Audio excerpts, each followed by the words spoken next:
अस्सलाम वालेकुम dear students of class 10th and 12th। तो बेटा हम जो यूनिट चल रहा है हमारा जो एज यूजुअल हम रिपीट कर रहे हैं, ये ज़ूलॉजी में 12th को यूनिट है, unit number 1 reproduction in animals या ह्यूमंस। और ये सेम यूनिट जो है 10th में भी रिपीटेड है, हाउ डू ऑर्गेनिज्म रिप्रोड्यूस, वही हम चल रहे हैं। तो हमारा जो रिप्रोडक्शन में हमारा टाइप चल रहा है वो है एसेक्सुअल रिप्रोडक्शन। एसेक्सुअल रिप्रोडक्शन बेटा हमने ऑलरेडी डिस्कस किया हुआ है, फिशन को टाइप्स में, बर्डिंग को टाइप्स भी बताते हैं बेटा, एग्जांपल भी आपके साथ शेयर की, आपको डायग्रामेटिकली भी समझाया। आज जो हमारा टॉपिक है वो है स्पोरुलेशन या स्पोर फॉर्मेशन। बेटा याद रखिएगा, ऐसा मैकेनिज्म जो है स्पोरुलेशन या स्पोर फॉर्मेशन, ये कॉमनली पाया जाता है, किन में पाया जाता है? ये कॉमनली पाया जाता है, it is commonly present in कुछ प्रोटिस्ट्स में, सम बैक्टीरिया में, बैक्टीरिया भी करते हैं स्पोर फॉर्मेशन, या ये कुछ फंगई में भी पाया गया है, जिनको फंजाई कहते हैं, इनमें स्पोर फॉर्मेशन होती है। याद रखिए बेटा, होता क्या है, ये तीनों चाहे प्रोटिस्ट हो, बैक्टीरिया हो या फंजाई हो, ये नॉर्मली क्या करते हैं? ये नॉर्मली कोई और रिप्रोडक्शन करते हैं, सो परफॉर्म सम अदर रिप्रोडक्शन। ठीक है बेटा, ये कोई और रिप्रोडक्शन करते हैं तब जब एनवायरमेंट होगा फेवर। ठीक है बेटा, जब भी एनवायरमेंट फेवर में होगा तो ये कोई और रिप्रोडक्शन करते हैं, चाहे सेक्सुअल करे या एसेक्सुअल में कोई और पार्ट करे, कोई और टाइप ले ले। मगर जब इनको लगता है कि इनका एनवायरमेंट जो है वो नाराज है, जब इनको लगता है एनवायरमेंट हार्श हो गया है, environmental conditions are not in favour, उस वक्त ये क्या करते हैं बेटा? ये इंपॉर्टेंस देते हैं किसको? स्पोरुलेशन को। स्पोरुलेशन में ये क्या करते हैं? ये एक माइक्रोस्कोपिक स्ट्रक्चर बनाते हैं। बेटा यहां देखिएगा, ये स्पोर बनाते हैं। क्या बनाते हैं स्पोरुलेशन में? स्पोर। स्पोर को आप माइक्रोस्पोर भी कहते हैं, कि बहुत छोटा होता है। स्पोर है क्या बेटा? स्पोर बहुत ही छोटा है, आप टाइनी लिख सकते हैं या माइन्यूट लिख सकते हैं। ठीक है बेटा, ये माइक्रोस्कोपिक है, आंखों से नहीं देख सकते हैं, you can get it from the microscope with the help of microscope. और एक खास बात क्या है स्पोर में बेटा, वो भी देखिएगा, ये रिप्रोडक्टिव प्रोपाग्यूल है। इसका मतलब क्या है? ये रिप्रोडक्शन में मदद करता है।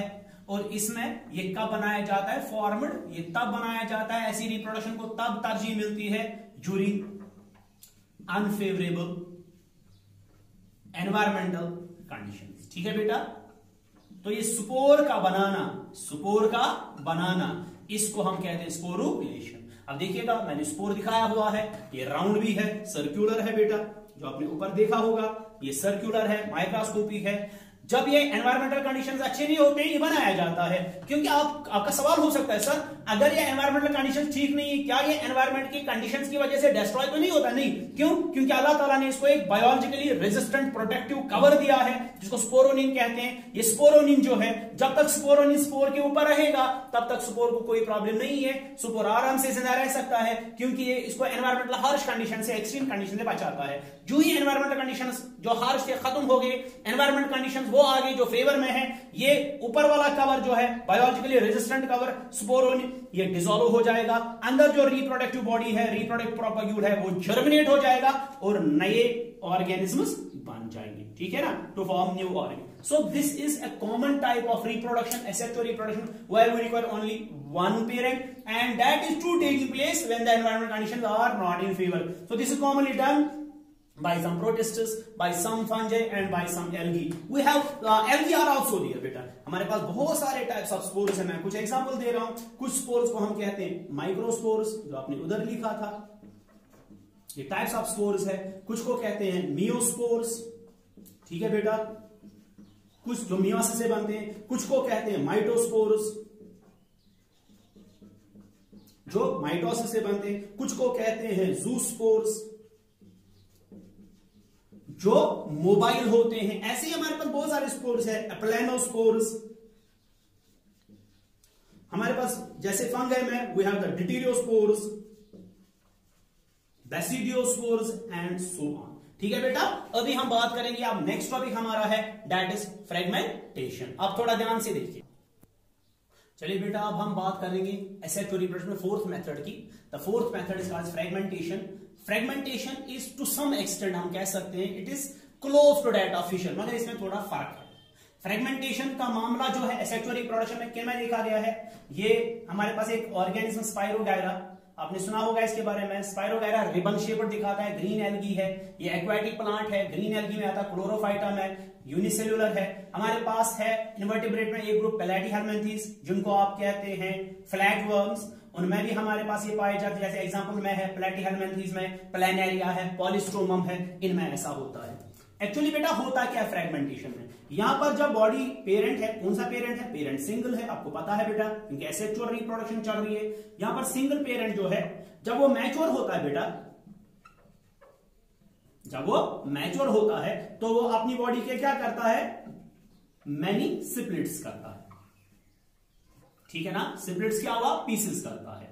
उन सिप्लिट्स को हम कहते हैं, जितने भी वो पीसेस करेगा से उनको हम कहते हैं या तो सोमाइट्स कहते हैं, आपकी मर्जी है। अगर सोमाइट्स नहीं करेंगे तो आप फ्रेगमेंट्स कह सकते हैं। फिर लेटर ऑन क्या होता है? फिर यही सोमाइट्स और फ्रेगमेंट जो है ये लेटर ऑन क्या करते हैं बेटा? ये लेटर ऑन डेवलप होते हैं into full fledged new organism, ठीक है? जैसे स्पाइरोगायरा है, रिबन शेप्ड है, तो इसके मल्टीसेल्युलर स्ट्रक्चर्स के साथ यूनिसेल्युलर स्ट्रक्चर्स भी होते हैं। जैसे हमारा प्लैनेरिया है, ये बॉडी के हिस्से करते हैं, चाहे 2 करे, 3 करे, 4 करे।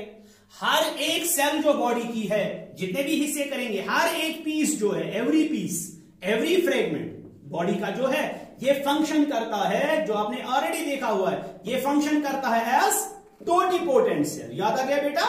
Totipotent cell.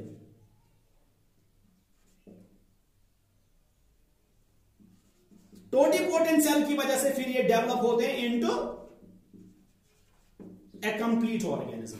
हमने इससे पहले भी आपको कहा था, टोटिपोटेंट सेल्स वो सेल्स होते हैं जिनमें एबिलिटी है कि they can develop into a full fledged organism. तो यहां पर हमारे पास रिबन शेप्ड स्ट्रक्चर किसका है? हमारे पास स्पाइरोगायरा का है। आप देखिएगा ये स्पाइरोगायरा है, ये रिबन शेप्ड स्ट्रक्चर है इसका।